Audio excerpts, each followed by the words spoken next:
بسم اللہ الرحمن الرحیم۔ السلام علیکم ناظرین، بظاہر تو یہ کہا جا رہا ہے کہ مذاکرات ہو رہے ہیں اور پاکستان بھی بہت اہم کردار ادا کر رہا ہے، اس میں ٹرکی اور ایجپٹ بھی شامل ہیں، لیکن کہانی کا دوسرا رخ کچھ اور ہے۔ اسرائیل نہیں چاہتا کہ یہ جنگ بندی ہو، مذاکرات ہو، اور ایران کسی پر یقین نہیں کر پا رہا۔ کچھ بہت ہی امپورٹنٹ ڈیولپمنٹس ہوئی ہیں۔ وائٹ ہاؤس کی جو ترجمان ہیں انہوں نے تحریری طور پر بڑی سخت وارننگ دی ہے ایران کو، اور مڈل ایسٹ کے اندر جو امریکی فوجی ہیں ان کی تعداد میں مزید اضافہ کیا جا رہا ہے تاکہ آگے جنگ کو کنٹینیو کیا جائے۔ اس کے ساتھ ساتھ ڈونلڈ ٹرمپ کی جو لاسٹ اسٹیٹمنٹ ہے وہ بڑی خوفناک ہے۔ اس حوالے سے ہم بات کریں گے آج کے اس ولاگ میں۔ آپ سے ریکویسٹ ہے، آپ نے ابھی تک چینل کو سبسکرائب نہیں کیا ہے تو سبسکرائب ضرور کر لیں اور ویڈیو کو لائک کرنا نہ بھولیے گا۔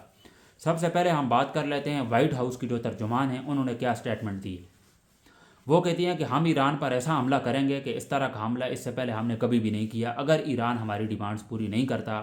ایک تو وہ چاہتے ہیں کہ ایران بیک فٹ پہ چلا جائے، ایران ہار مان لے اور یہ جو جنگ ہے اسی صورت ختم ہوگی، ابنائے حرمز جو ہے اسے اوپن کیا جائے، اور ہم نے ایران کو ختم کر دیا، ان کی جو لیڈرشپ ہے اسے ختم کر دیا ہے۔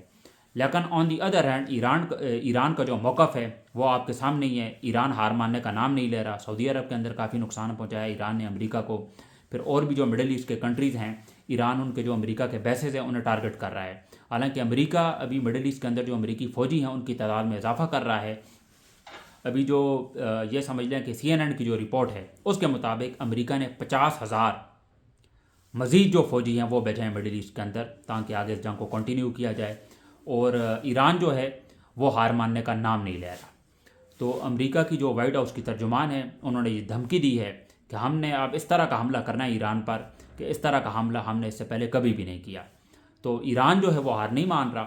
دوسرا جو ڈونلڈ ٹرمپ کی سٹیٹمنٹ ہے وہ بڑی خوفناک ہے، جس میں وہ کہتے ہیں کہ ایران کی جو آئل ریفائنریز ہیں، ان کے جو تیل کے ذخائر ہیں، اس کے ساتھ ساتھ جو نیوکلیر پروگرام ہے، ان کی جو پاور پلانٹس ہیں، انہیں ہم تباہ کر دیں گے اگر یہ ابنائے ہرمز کو نہیں کھولتے۔ اور پہلے انہوں نے کہا تھا کہ ہم آپ کو 48 گھنٹے کا وقت دیں گے، اس کے بعد 5 دن، اور اس کے بعد اب 10 دن ہو گئے۔ میں نے اپنے پچھلے ولاگ میں بھی کہا تھا کہ یہ 10 دن دے رہے ہیں یا 10 دن لے رہے ہیں۔ میں نے کچھ وجوہات بھی آپ کے سامنے رکھی تھی۔ ایک تو یہ ہوگا کہ یہ جو مسجد اقصی ہے اس حوالے سے کوئی آپریشن کریں گے، یا مکہ مدینہ کے اندر یہ کوئی آپریشن کریں گے، اس کے بعد وہ سارا کا سارا ملبہ، وہ سارا کا سارا الزام ایران پر ڈال دیں گے تاکہ پورا کا پورا جو مڈل ایسٹ ہے وہ ایران پر ٹوٹ پڑے، ایران کو یہ سارے مل کر اس کے بعد ڈسٹرائے کریں۔ یہ پلان ہو سکتا ہے امریکہ اور اسرائیل دونوں کا، کیونکہ پاکستان بھی ایک طرف سے آپ یہ سمجھ لیں کہ حمایتی ہے امریکہ کا، لیکن اس وقت پاکستان جو ہے وہ یہ کردار ادا کر رہا ہے کہ کسی طرح یہ جنگ رک جائے، کیونکہ پاکستان کو بہت بڑا نقصان ہے اس میں۔ پاکستان ایران کی وجہ سے جنگ نہیں روکنا چاہ رہا۔ پاکستان کی عادت ہے جوتے پالش کرنے کی۔ ہمارے جو پرائم منسٹر ہیں وہ امریکہ کے سب سے بڑے حمایتی ہیں، اور فیلڈ مارشل جو جنرل عاصم منیر ہیں وہ فیورٹ ہے ڈونلڈ ٹرمپ کے۔ تو ایران کی وجہ سے پاکستان بالکل بھی جنگ نہیں روک رہا۔ یہ غلط فہمی میں چاہتا ہوں کوئی بھی پاکستانی نہ پالے کہ پاکستان جو ہے ایران کی وجہ سے اس جنگ کو روکنا چاہ رہا ہے۔ ایران کے ساتھ پاکستان کو کوئی ہمدردی بھی نہیں ہے۔ پاکستان کو اپنی پڑی ہے، پاکستان کو بہت بڑا نقصان ہے اگر یہ جنگ آگے کنٹینیو ہوتی ہے۔ پاکستان کے اندر آپ یہ سمجھ لیں کہ لوگ بھوک سے مر سکتے ہیں اگر یہ جنگ مزید آگے 1-2 مہینے نہیں رکتی، یہ مزید آگے جاتی ہے تو اس کے بعد پاکستان کے حالات مزید خراب ہوں گے۔ اور ویسے بھی آپ کو پتہ ہے اس وقت پیٹرول کی قیمتیں آسمان کو چھو رہی ہیں۔ 324 روپے فی لیٹر اس وقت پنجاب کے اندر مل رہا ہے پیٹرول، اور شہباز شریف کہہ رہے تھے کہ یہ 790 روپے جو قیمتیں تھی ڈیزل کی وہ ہونی تھی 790 روپے، اور جو پیٹرول کی قیمتیں ہیں وہ 550 روپیز پر لیٹر۔ تو وہ کہتے ہیں کہ ہم نے مزید بھی بڑھا دیا، ہم نے کون سا آپ یہ سمجھیں کہ پاکستانی عوام پر ظلم کر دیا، اور بہت بڑا احسان کیا آپ نے جو آپ نے اس تجویز کو مسترد کر دیا۔ ویسے بھی آپ نے پاکستانی عوام کا خون چوس لیا ہے کافی زیادہ، اور پاکستان کو آپ لوٹ رہے ہیں۔ گلف اسٹریم G50 لے کے آپ بس ہنی مون کے لیے چلی جاتی ہیں۔ اس ملک کی جو وزیر اعلیٰ ہیں، اور پاکستان کو یہ کسی حال میں بھی نہیں چھوڑیں گے، لوٹ ماریں گے اور یہاں سے اس کے بعد بھاگ جائیں گے۔ بات یہ ہے کہ اب یہ جنگی صورتحال ہے، ایران نے کس طرح رسپونڈ کیا ہے۔ ایران نے سعودی عرب کے اندر جو امریکہ کے فائٹر جیٹس ہیں ان کو تباہ کیا ہے۔ اس کے ساتھ ساتھ اسرائیل کے جو شہری ہیں وہ آپ یہ سمجھ لیں کہ تہہ خانوں کے نیچے چھپے ہیں، وہ احساس کمتری کا شکار ہو گئے ہیں، ان کو بھی سمجھ نہیں آ رہی۔ لوگ یہ چاہتے ہیں کہ یہ جنگ اب کسی طرح بھی ختم ہو، اسرائیل کے لوگ بھی، کیونکہ اب تنگ آ گئے ہیں۔ اسرائیل کے اندر بھی کافی زیادہ نقصان پہنچایا ہے ایران نے، اور امریکہ کی جو اپنی ایڈمنسٹریشن ہے، ان کی جو فوج ہے وہ بھی یہ جنگ لڑنا نہیں چاہتی۔ اور ایران نے جس طرح رسپونڈ کیا ہے یہ دنیا نے دیکھا ہے کہ ایران یہ جنگ جیتا ہے، ایران ہار ماننے کا نام نہیں لے رہا، اور ان کی جو وائٹ ہاؤس کی ترجمان ہے، وہ چاہتے ہیں کہ یہ کسی طرح بیک فٹ پہ جائیں، ہار مان لیں. ایران ہار مانے گا نہیں. تو اس لیے انہوں نے دھمکی یہ دی ہے کہ اب ہم ایران پر ایسا حملہ کریں گے کہ ایران کو ہم کسی حال کا نہیں چھوڑیں گے.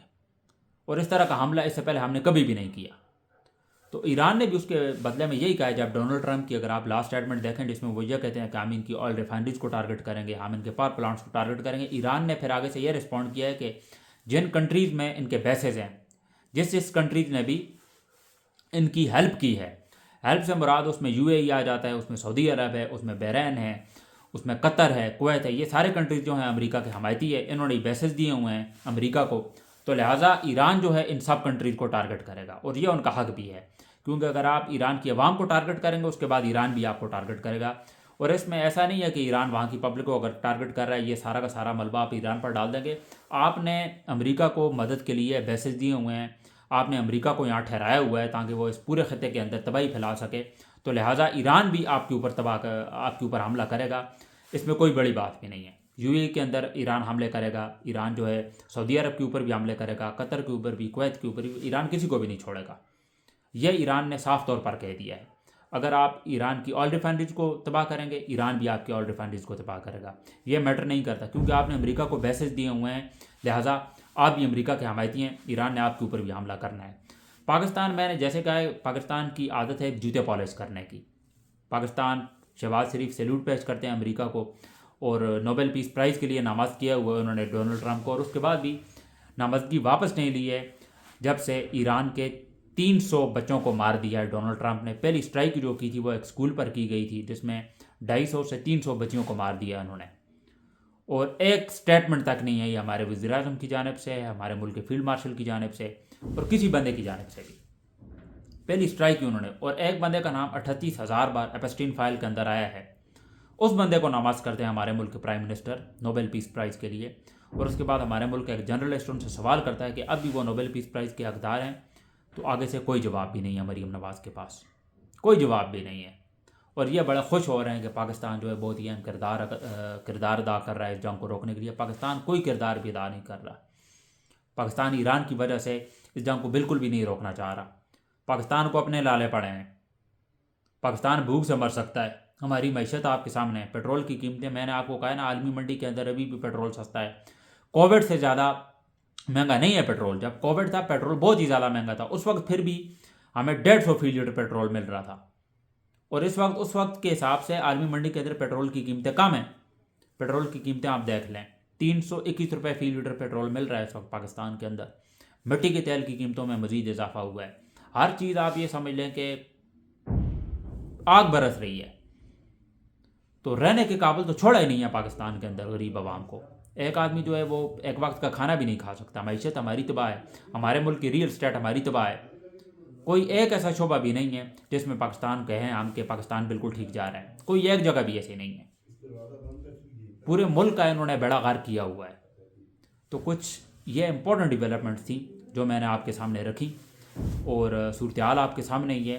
پاکستان جو ہے وہ دلالی کر رہا ہے جس طرح امریکہ نے کہا، انڈیا نے کہا تھا، اور انہوں نے رسپونڈ تک نہیں کیا ہے جے شنکر کو.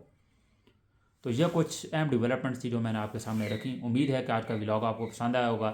آپ سے ریکویسٹ ہے، آپ نے ابھی تک چینل کو سبسکرائب نہیں کیا ہے تو سبسکرائب ضرور کر لیں، اور ویڈیو کو لائک کرنا نہ بھولیے گا. میں چاہتا ہوں کہ کامنٹس باکس میں آپ اپنی رائے کا اظہار بھی ضرور دیجیے، اور کیا بہتری لا سکتے ہیں ہم اپنے آنے والی ویڈیوز میں.